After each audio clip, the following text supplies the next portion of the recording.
You see, you've still got it, John. Have a seat. Thank you, Henry. Was that your family cheering? No, Or they're that in genuine- Belfast. I mean, what's left of them are in Belfast, but I'm sure there are many, many folks here from Northern Ireland, Southern Ireland, over to get out of the dull old sort of Christmas, post-Christmas, whatever, and delighted to be here this weekend. Now, I'll struggle to talk to you about everything I want to talk to you about in 20 minutes, but we'll give it a good go. You were just telling me backstage, you started reading Autosport in the early 50s as a lad. Awesome. Well, first of all, I can't claim to be dyslexic, as we know other racing drivers have done and other celebrities do.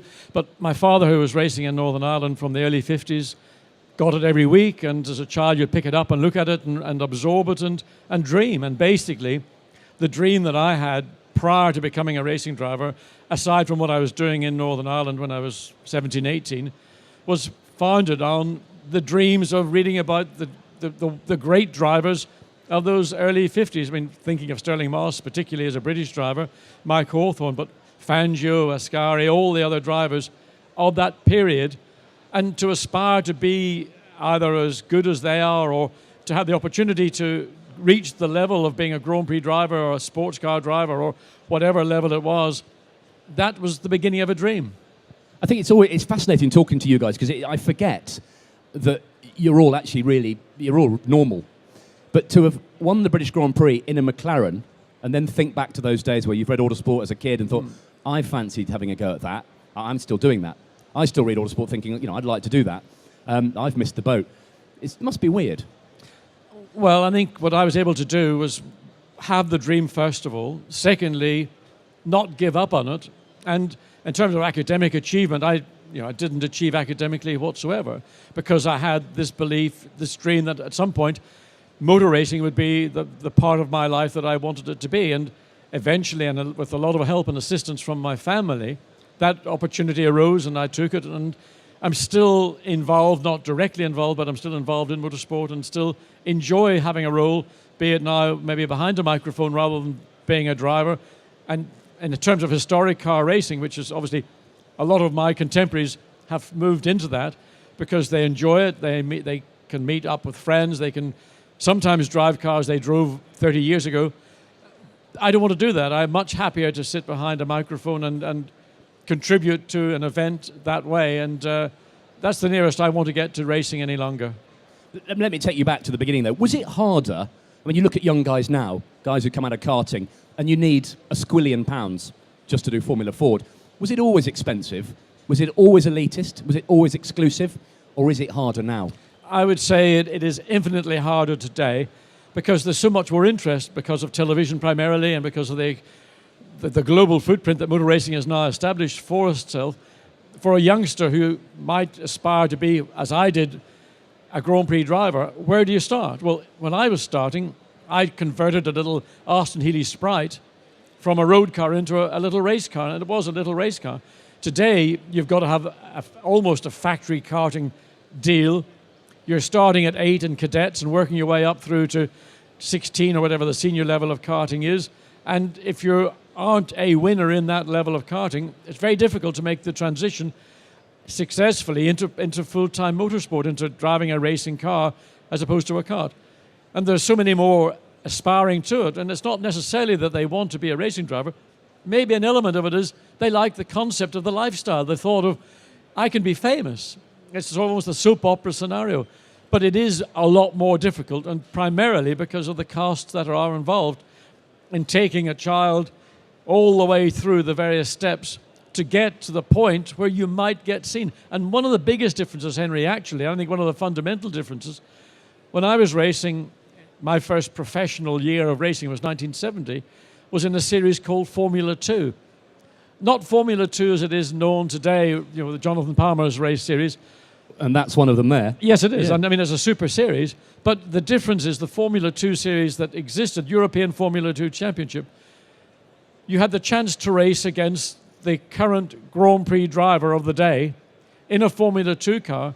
So you could be measured, and you could measure yourself against Jochen Rindt, Jackie Stewart, Jim Clark, the drivers that were the star drivers, who had the permission or they were allowed to race outside of Formula 1. Today, it's almost an endangered species that races outside of a Grand Prix contract because Grand Prix contracts are exclusive. in the early 70s, 60s, anybody who was a Grand Prix driver could pretty much race anything they chose. But Formula 2 was great because it gave people such as me coming out of Northern Ireland or other drivers of that period the opportunity to race against Jackie Eakes, Jochen Rindt. I mean, think of all the great drivers we know from that period. And to be on a grid for the first time with those people, for me, it was just an unbelievable experience because I'm thinking, what am I doing in the grid with people I've read about who are heroes, who I never considered I was going to be on a grid with? I mean, I had the dream, but I didn't have any point of being able to say why I should be there, except I was, and I was able to hold, in a sense, my own position and develop from that. Yeah, it's ironic, isn't it, that the huge amount of money that greases the wheels actually precludes people from jumping in and out of different series and different cars like you used to be able to do. Financially and contractually, it doesn't happen. It's not allowed. No, I mean, one might say that's progress, and sometimes progress is good, sometimes it maybe not so good. I think that the way that Formula One has almost isolated the grid, the drivers, that they're no longer available. They appear 20 times or 19 times a year. Now, I don't believe it's good always to look back and go back and say in the 60s and the 70s that was a better time, but just sitting upstairs having a coffee with some friends. Some of the journalists that were around, and Jeff Hutchinson, a friend of Autosport for many, many years, we were just talking about the drivers of my generation, and Patrick Tambay was one, and Jochen Mass, and others, some of whom are still with us, some sadly not. And in a way, I think that, not to say the fun that we had, but the era that we raced in, particularly the 70s and into the early 80s, where it was possible for a driver who wasn't locked into an exclusive contract to compete in other events if he so chose. It wasn't compulsory, but you might want to maybe do the odd sports car race. In some cases, drivers were still driving in Formula 2 up to the point where it became Formula 3000. And you had a chance to be maybe a more normal racing driver than the drivers we see today, who are certainly very much more cocooned and wrapped up and taken away from motorsport with the exclusion of Formula 1. You did 12 or 13 seasons in Formula 1, didn't you, from 73 to 10 85. Full seasons and a bit topping and tailing it. Right back at the start there, what do you remember? What are the highlights of making that break and getting into and starting with those privately run teams? Well, the first time I drove a Formula 1 car was actually in Ireland. It was a car called an Eifelland Ford, which was essentially the Eifelland Caravan Company in Germany bought a March 721. They engaged in an aerodynamicist called Luigi Coloni, and he did a very, very unique body styling on it with a periscope mirror right in front of the driver's eye line. Very clever design. Whether it worked or not is questionable. But I drove that car in Phoenix Park, the largest municipal park in Europe, in the Phoenix Park races, which was a glorified club event, but a wonderful event in Ireland, around the park in Dublin, up and past the zoo, past the Pope's representatives' official residence in Dublin. A wonderful racetrack, still used today for primarily historic and some regional racing. And the big discovery was that a Formula 1 car wasn't the scary beast that I maybe had imagined. So 440 or 50 horsepower in 1972 didn't actually feel an awful lot more than the 270 or so that a Formula 2 car had. I've seen those videos and pictures of Phoenix Park with the trees and the benches and the ice cream vans, all parked a little bit too close to the road. Everything was close to the road, Henry, in those days. That was a part of motor racing.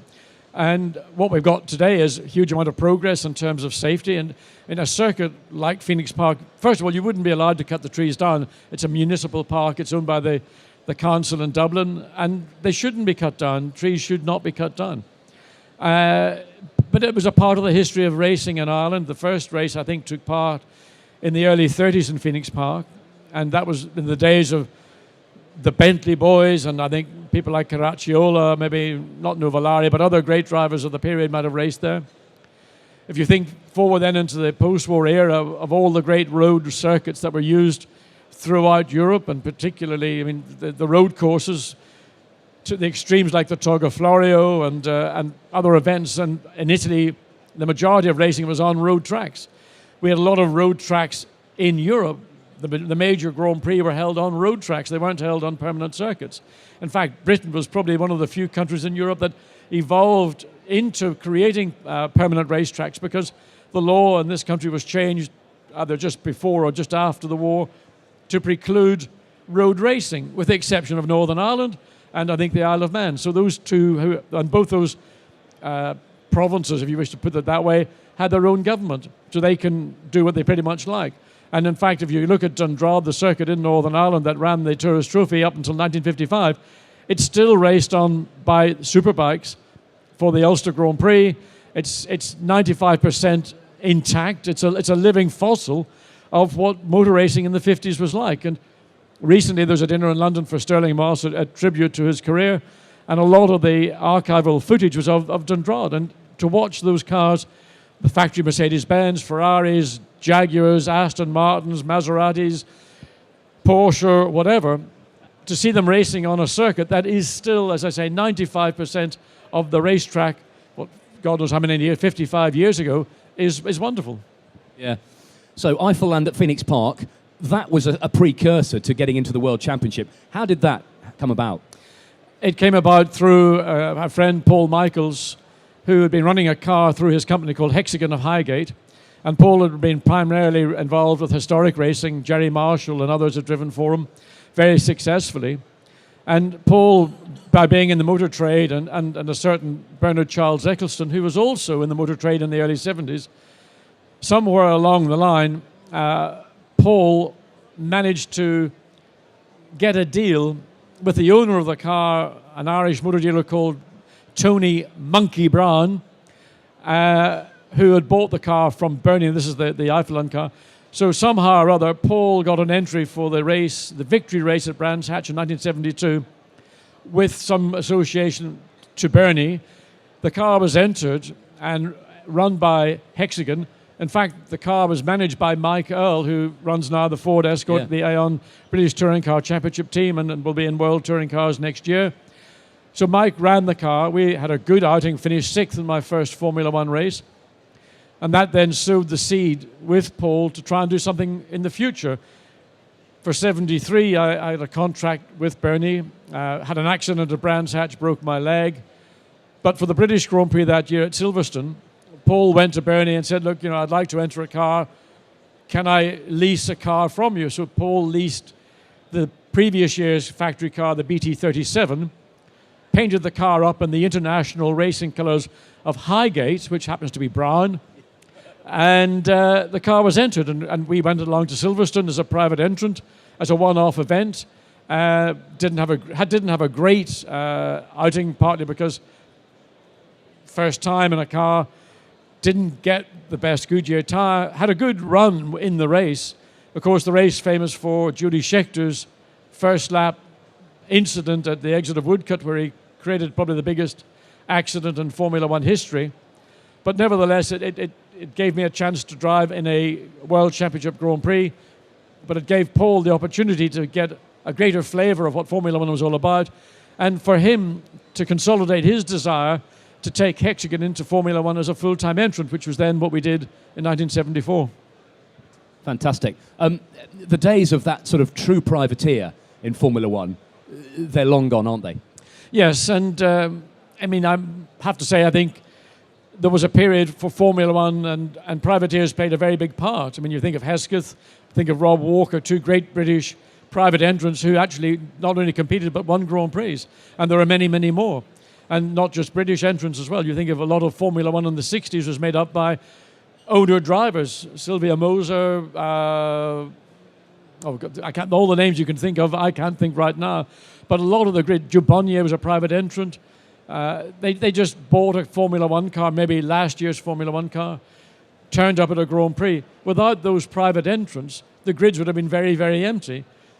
But that was a period in Formula One when it hadn't grown and evolved and been channeled to the levels that it is now at. And I'm delighted to see Formula One at the level it's at, because it indicates the strength of Formula One on a global basis, not just primarily as a European Formula One, which is what in the 50s, by and large, with the odd trip to South America, it was.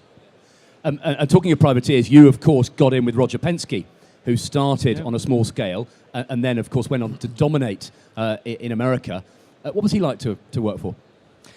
Roger is everybody says he's a great guy. He's an amazing man.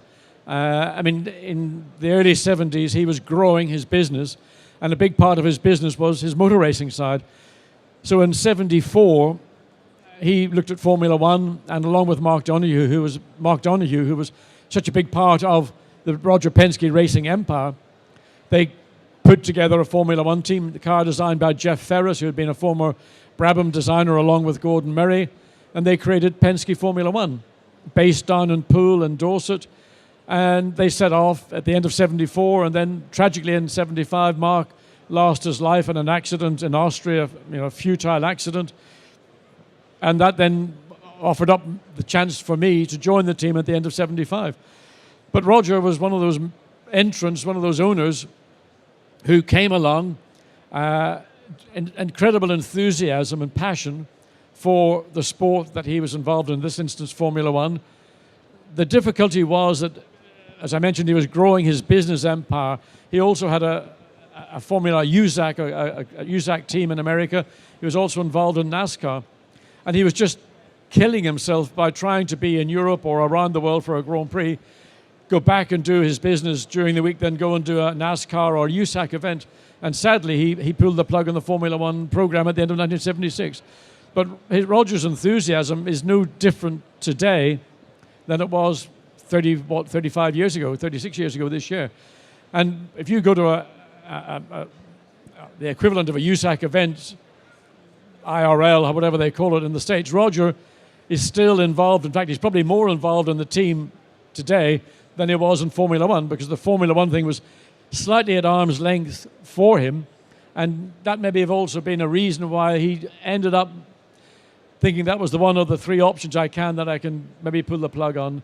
But his enthusiasm, his commitment, and the way that he looked after people within his team, I think was an example to many, many teams. We should have booked you a longer slot, because I want to talk about Parmalat Brabhams and carbon fibre McLaren MP41s, but some great days and some great memories in those teams. Well, I look back and I think, did I ever drive these cars? And sometimes you see on TV, ESPN Classic run some of the Grand Prix from the 70s, and the things that stand out to me are, A, the size of the grids, because the grids were quite large. There was maybe, at one point in the mid-70s, up to 35 or 6 cars turning up at a Grand Prix to qualify, and 30 would get through pre-qualifying, and then 4 more would drop out with a 26-car grid.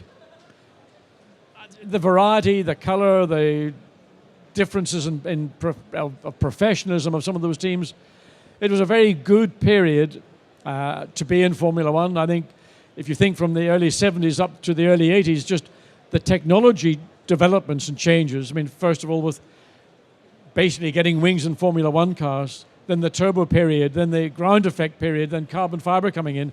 That all happened in a 10-year span. And the carbon fibre, you talk about carbon fibre, the first time I drove John Barnard's MP41 at Silverstone, along with Andrea de Cesres, who was my teammate, none of us knew what was going to happen if we had an accident in a carbon fibre car, because we knew from other incidents where carbon fibre had been used as a substitute for aluminium that it didn't necessarily have the integrity that aluminium would have had in an accident. So we didn't know whether if we hit something solid, was our car going to turn to dust. The prime example of that came much later.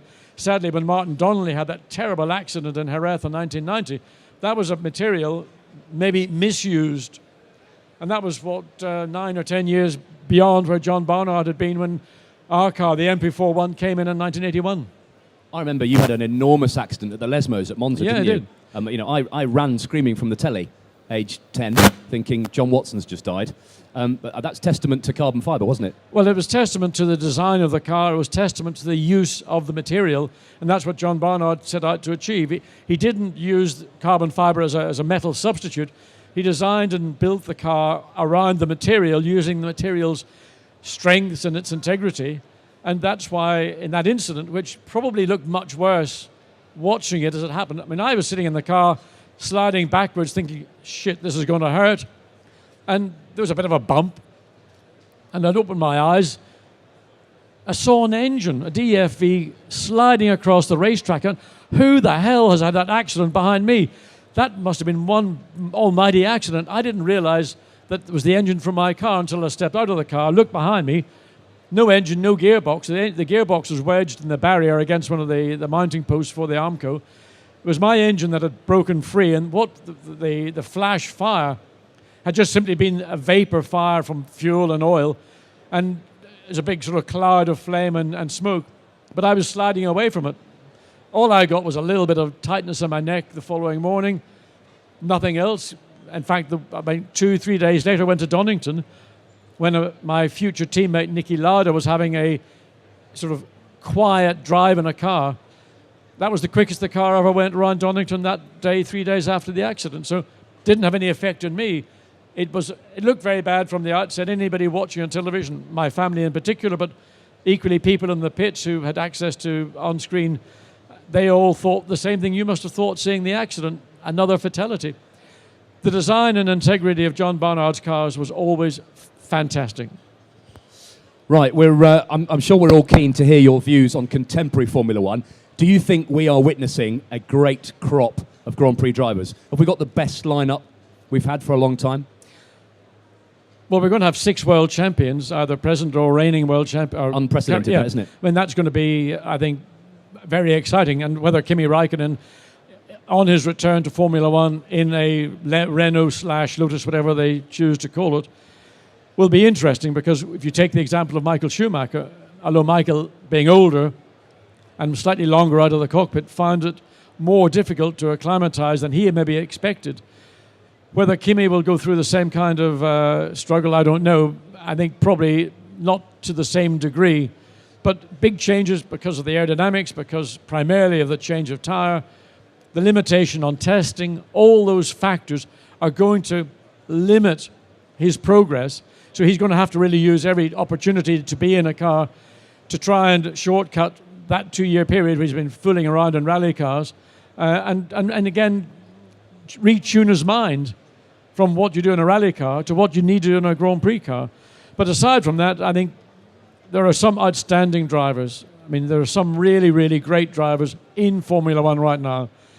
And I mean, I've had to reassess my perceptions of who I would place as the top Grand Prix driver of the day. And what Sebastian Vettel has done, aside from the fact he's had the best car for the last 2 years, but he had to work for it last year. Sorry, 2010, he had to work for it. And he only won it really in the last Grand Prix. 2011, he dominated it. And just watching some of the moves, I mean, Monza in particular, when he finally got past Michael Schumacher going around the outside of Curva Grande, indicated to me he may well have the quickest car, but he knows how to make use of it. I mean, an unbelievably impressive driver, but also it's the way he conducts himself outside of the car. And Henry, you were at the Autosport Awards this year in December when Sebastian turned up, and the way the man held everybody in his spell with Steve Ryder, who's no mean interviewer, commentator, broadcaster, and the guy is a star. And that's what Formula One needs. We need more stars. We've got a real star in Sebastian Vettel. And he's only 24. It's frightening. Isn't that scary? I mean, it's beyond. I mean, I first drove a Formula One car when I was, I think, 26 or something, 25, 26.